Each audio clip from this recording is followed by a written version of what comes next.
What do you guys think is most addictive? Alcohol, porn, or weed? And it was interesting to see that porn had the highest addiction level. And this is where we're seeing so many mental and emotional issues with young men who are growing up and have social skills that are just in the dumpsters. What do you say to the people that say they can do it in moderation or they can just use it as like a little vitamin? I just get my thing off and then I just get back to work. I made millions of dollars, accomplished all my life goals, and I'm still out here crushing life. And I be watching some porn, man. The work ethic and focus and ambitions that Brandon Carter has, most people out there don't have. So they shouldn't compare themselves to him. But what happens when you get stuck in this loop and you're in, you're addicted, you're hooked? I want to know how these young men can combat that. So first of all,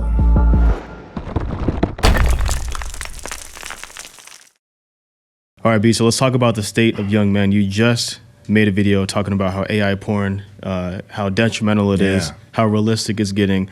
And I want to know how these young men can combat that. Dude, so I kind of called it porn 2.0 because I feel like my generation, let's break down porn for a minute, right? Yeah. My generation, I'm 51 years old. My generation of porn was maybe you get lucky and you find like a nudie magazine in your dad's, underwear drawer. And so you're flipping through that and that's that. There's really no animation or movement or any of that stuff. You have to use your imagination. And then randomly, you might find a cassette tape. Now you might be watching some kind of porn on TV, but then you got to rewind that cassette tape to the right spot that your dad left it off, man, because otherwise he's going to know. And I've had to do that before. Now, then we transition to the internet comes around. The internet comes around and soon you're watching porn on dial-up, like they're barely moving, but not, it's choppy, so your stroke is mismanaged and you can't, and so you don't, but it was okay, but still some imagination being used. Right. And then we get high-speed Wi-Fi, right? So you got the porn sites and the videos, etc. And that's where things start going down. But today with AI, over the last 2 years, that AI has come about, and at the speed that AI is evolving, and what's going to happen over the next 2 years, as we talked about on that episode, and it's all over Reddit as well, there's dudes and chicks that have AI boyfriends and AI fiancés, AI husbands. They've developed a personality for their AI agents, and they go to dinner with them and they talk to them. And then when ChatGPT did an update, this one chick had a meltdown because she's like, that is not my boyfriend. He's talking to me differently. Bro, my heart was bleeding for this person because, you got that piece of AI. All right, put that aside. Real quick before you move on, so I'm curious. How do they go to dinner with them? Does Reddit talk about that? Does anybody talk about that? People ask, and they were answering, because I was curious about that too. Yeah. They literally will just take their phone with them, right? Obviously, you go to dinner, you take your phone, you got a earbud in. And so, and it's a make-believe experience. Like, hey, this is the menu. What do you want off the menu? And I think I'm going to get the pasta with marinara sauce. But they're eating by themselves. But then they'll ask, hey, how's your pasta with marinara, boyfriend or girlfriend? And they'll be like, oh, it's great.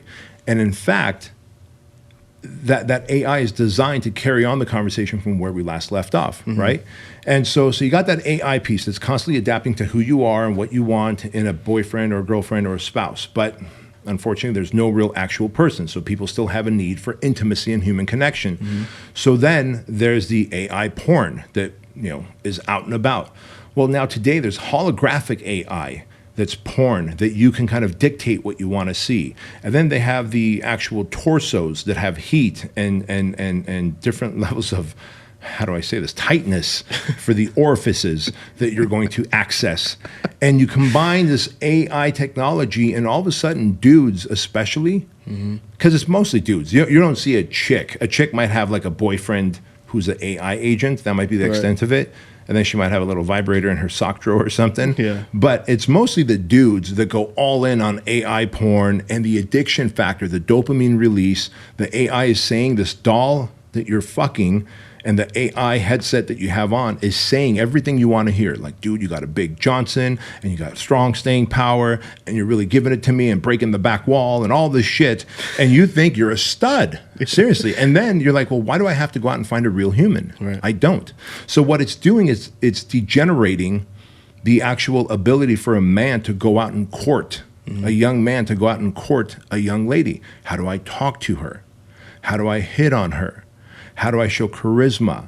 How do I communicate my attraction to her. And so, guys, quick interruption to the Bedros Keuilian Show. I want to tell you about the Man Up bundle that I have for you for $29, and 100% of it goes to Shriners Children's Hospital, where we're going to do a lot of good, and you're going to build an awesome business and have a great life because of it. You not only get the digital version of my international best-selling book, Man Up, you also get the audiobook version of it and 2 very exclusive masterclass recordings that I did just earlier this month that is focused specifically on scaling your business and having breakthroughs. Scale Strategies Masterclass is all about how to scale your business in marketing, sales, systems, automation, and leadership. And the Breakthrough Blueprint Masterclass is all about breaking through your limiting beliefs, breaking through uncertainties, and breaking through to get to the next level of happiness and success in business and in life. Best of all, you get all of this for $29 because you watch and listen to the Bedros Keuilian Show. And I'm donating 100% of that money to Shriners Children's Hospital, where they do a lot of good and give a lot of surgeries and medical services to kids whose families can't afford that. So go to manuptribe.com and get the Bedros Keuilian Man Up bundle before it all sells out. Peace. You know, there was a study that was done about 10 years ago where this professor took 2 college students and he sat them in front of the class face to face. He's like, all right, get to know each other. And it was awkward. It was clunky. And they're like, oh, hi, how are you? And she's like, oh, hi, how are you? And then he turned their chairs back to back. So they were facing away from each other. And he said, hey, swap numbers and start texting each other. Within like 20 minutes, they're texting each other with emojis and stuff, and they're able to communicate better via text than in person. So what ends up happening is it's a perishable skill, the ability to go out and find a young lady and talk to her and then groom yourself good enough to be able to be attractive to her and you know have everything you need to be able to work in your favor to land this human being who can truly be intimate with you and have a connection, enjoy life experiences. And so because of that, yes, your sexual needs might be perfectly satisfied, but beyond that, what about your built-in best friend? What about your built-in source of human contact? We need human contact. What about that source of human connection? You don't have that, and this is where we're seeing so many mental and emotional issues with young men who are growing up and have social skills that are just in the dumpsters. Right. I mean, that makes sense, first of all, because men and women are completely different. Yeah. Women are able to read these, erotic books, and they can just, their mind can paint these vivid pictures in their mind, and so that makes sense how they're more on, ChatGPT with these virtual boyfriends or husbands. And then the guys are like, no, I want physical. I want to see something. I want to feel something, whatever, right? So that makes sense. But what happens when you get stuck in this loop and you're addicted, you're hooked, and you felt the tightness, and now what do you do now? Yeah, well, I did a survey on my IG the other day. I'm sure you saw it. I said, what do you guys think is most addictive? Alcohol, porn, or weed? And it was interesting to see that porn had the highest addiction level. Everyone instinctively knew, or probably from experience knew, that, hey, it's easier to quit alcohol than porn. It's easier to quit weed than porn. And that's because it is a very primal driver of humanity, especially men. Like sex is a very primal driver. Like, they say all wars are started because of sex, basically, right? Power, because sex is power, and you have that.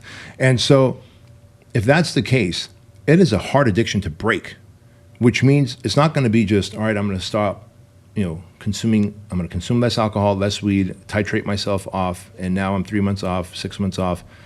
Look, you can put the bottle away. You can keep the bottle out of your house. You can say, we're no longer going to have alcohol in our house. We're not going to go to a bar. I'm not going to smoke weed anymore, so therefore I'm not going to have the vape pen, and I'm not going to have the paraphernalia that might encourage me. Your phone is with you 24/7, 365. Yep. And that innate desire of sexual desire you have 24/7, 365. You may not always want to be stoned or buzzed, because you might say, I'm going to save that till the end of the day, right? Take the edge off. Even though I think it's a horrible reason to smoke weed or drink alcohol, at least some people have some level of self-control and say, I'm going to do alcohol or weed at the end of the day, take the edge off, whatever. All right, I'll give you that. This driver of sex, it's 24/7. Men think about sex something like 8 to 12 times per hour. It's just in our DNA. And so now you have access to it over your phone, or you have access to it through your chat GPT. All of it is through a device that's always available. You can't get rid of those devices from your house. You need your phone, you need your computer, and therefore the addiction is high. So what do? This is where you have to realize, like, it's a detrimental downfall. It could be a detrimental downfall to humanity if you don't do anything about it. So you have to realize it's a bigger problem than just, hey, I got my rocks off. Because also, you know this, fighters, boxers will typically not have sexual intercourse and not have an orgasm, weeks building up to their fight. They want to keep that tension, that energy contained within, because it's going to make them a fierce warrior and fighter in the ring. Same thing applies when you're getting after it in life. If you just got your rocks off and you're like, you nutted and you orgasmed and you're relaxed, you're not going to go out and chase your goals and dreams and money and your fitness, etc. You're just going to be like, I just want to chill out, right? And so it's so detrimental to the development of humanity that we have to take it more serious. I am not a big fan of government intervention. I'm not. I am here to say that probably for the first time in history, I would see nothing wrong with somehow if some intelligent laws were passed to limit access to pornography, like in a way, because you go to P0rn and it asks you, are you 18? Yeah. Okay, well, I could lie about that, right? I could lie about that if I'm a kid. Chat GPT, it just asks you. So there's got to be limitations. So how do we stop this? We have to realize it's a bigger problem than we think it to be. It's going to cause more detrimental issues in our life as humans, as individuals, and in humanity. And you better knock it off and find a way to titrate yourself off of it completely. Because if you don't, your dopamine receptors are going to be so exhausted that normal sex, and there is such thing as porn-induced erectile dysfunction, like young men unable to get a hard-on, an erection, when they're with their honeys because they've watched porn so much and they've seen such graphic scenes that their honey can't reproduce, that they're unable to get hard. And how sad is that? Because where does humanity go if a dude can't actually be able to perform? Right.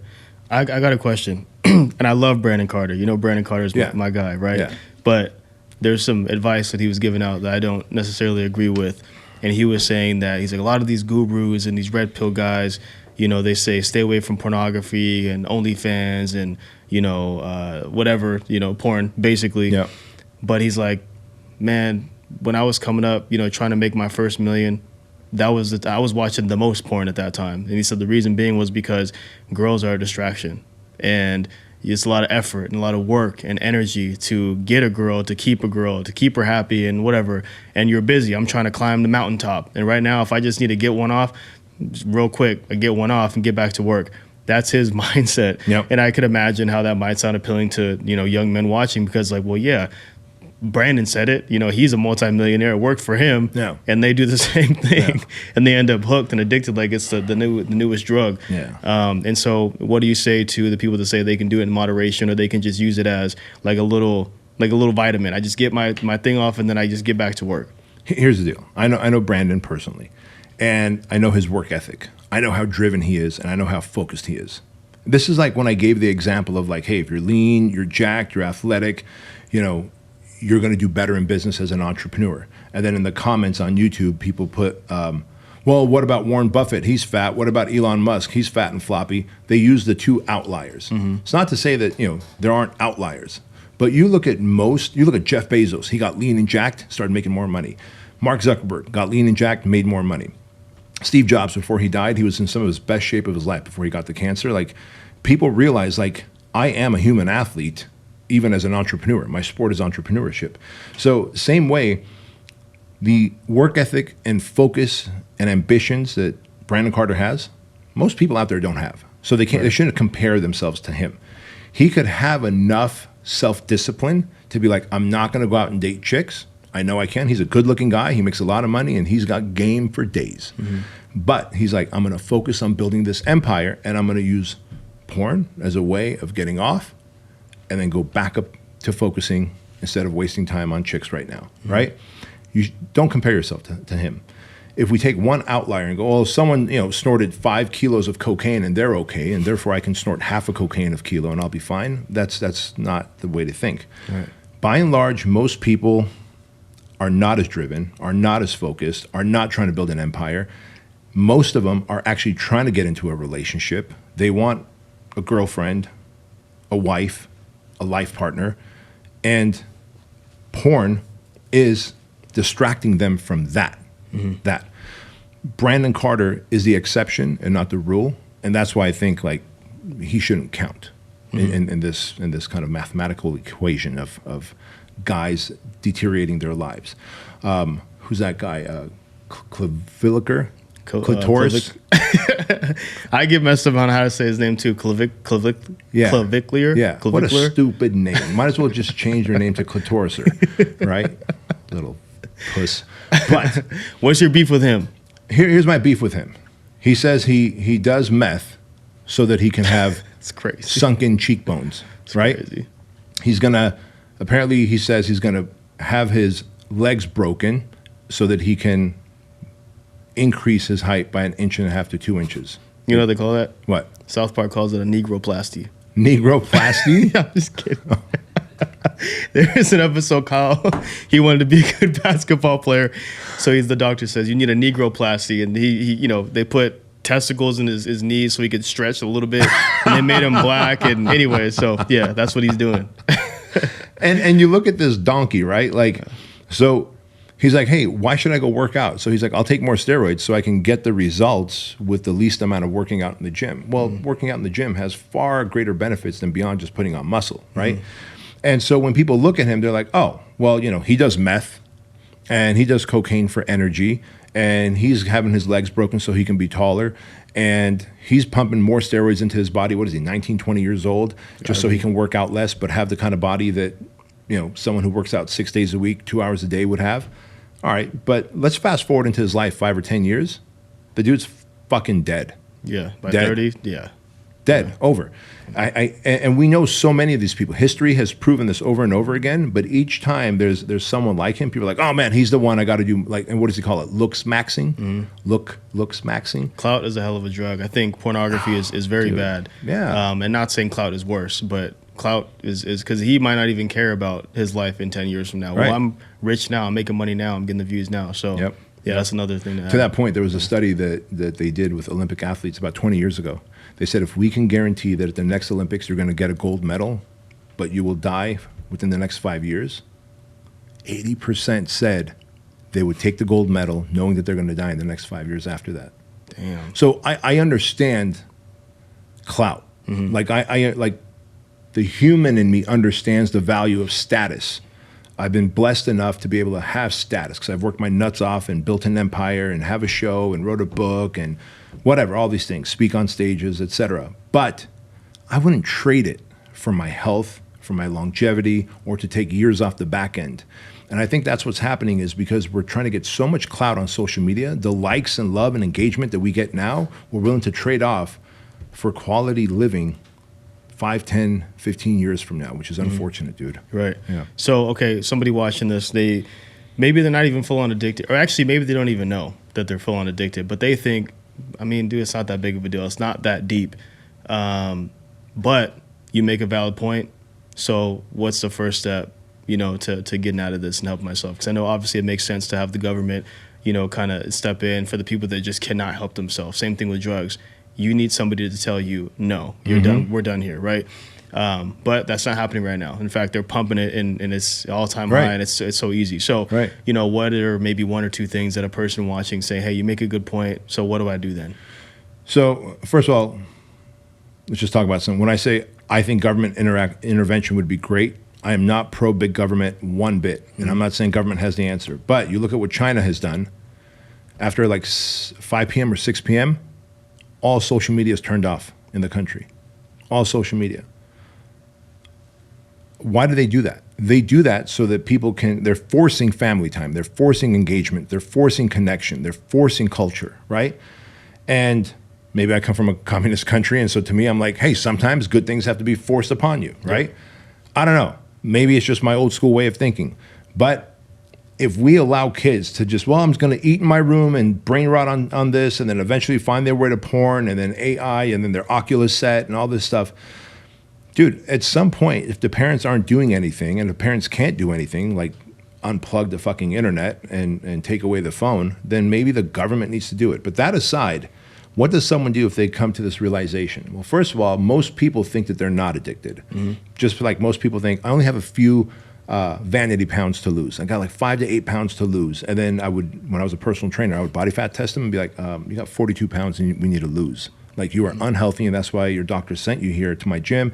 You have hypertension and you're pre-diabetic and you got 42 pounds to lose. How the fuck did you think you have 7, 8, 9 pounds to lose? You don't. So most people are delusional. Just like someone who drinks is like, I can quit anytime I want, but I don't think I have a drinking problem. You don't. How many DUIs do you have? Well, I had bad luck. That's bad luck. That's not a drinking problem, right? And so same with porn. Most people don't think they have an addiction to porn because they haven't truly tried quitting. Or they're like, I didn't watch it for 2 days, 3 days, 4 days. Can you go 20 months? Right. Probably not. Hell no. Yeah. And so I don't know what the answer to getting over, there's porn addiction services out there. I think people, if they feel they're addicted, and I think most people are lying to themselves and saying they're not, but they are, there's services out there that can help.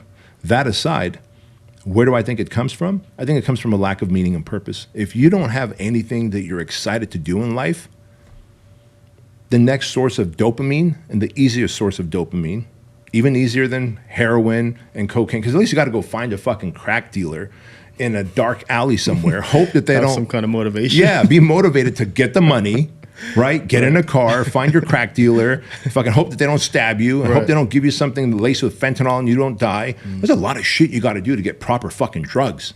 That's a lot of effort just to get that dopamine hit. It's easier to just go to your phone, turn on AI, put on your Oculus headset, and warm up your rubber doll body and throw some fucking P. Diddy baby oil on it, right? How much fucking baby oil did that guy use anyway? I don't know. Man, thousands. But, yeah. But so the people who realize that they're addicted, find something else to be motivated towards. Find a different source of motivation in life. If you don't have it, like, there's some purpose that you're meant to do in life. There's some meaning you're supposed to have. There should be significance to your life. And if there isn't, find it, develop it, go out and serve people. When you do, you'll get those dopamine hits the healthy way, through service to others, through actually doing work that makes you feel proud of yourself, of your accomplishment.